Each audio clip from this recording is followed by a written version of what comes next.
Mendekati H-1 Lebaran, penjual daging sapi mengalami peningkatan pembeli dibandingkan hari biasanya. Dan naiknya harga daging sapi di pasaran, yang mana biasanya harga daging sapi Rp140.000 per kilogram, mendekati Lebaran, harga daging sapi naik Rp170.000 per kilogram. Pedagang daging sapi mendekati H-1 Lebaran dalam sehari bisa menghabiskan 500 kilogram daging sapi dibandingkan hari biasanya. Ama, penjual daging sapi mengungkapkan, mendekati H-1 Lebaran, pembeli daging sapi meningkat 70% jika dibandingkan hari biasanya. Dan naiknya harga daging sapi di pasaran disebabkan banyaknya yang membutuhkan untuk menu hidangan saat Idul Fitri. Untuk saat ini ada Pak peningkatan pembeli Pak? Berapa persen Pak? Pasti ada peningkatan udah Lebaran.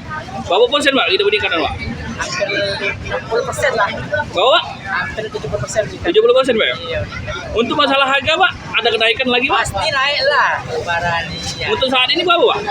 Ini masih sekitar 17. 111? 170. 170 Pak ya? Ya. Sebelumnya berapa kita kemarin Pak? 140. 140? Ya. Nelly, pembeli daging sapi, menyampaikan, naiknya daging sapi disebabkan banyaknya orang yang membutuhkan untuk dibuat rendang dan yang lain saat momentum Hari Raya Idul Fitri. Naik ini dagingnya, kalau kacang, kalau ini harga daging ini stabil ke, nah, jadi biasa. Jadi sekarang ini ya daging ini juga kan kalau ini, jadi harganya mahal. Jadi mintanya sudah betul kalau harga. Para pembeli berharap kedepannya harga daging sapi bisa stabil di pasaran. Itham, PAL TV.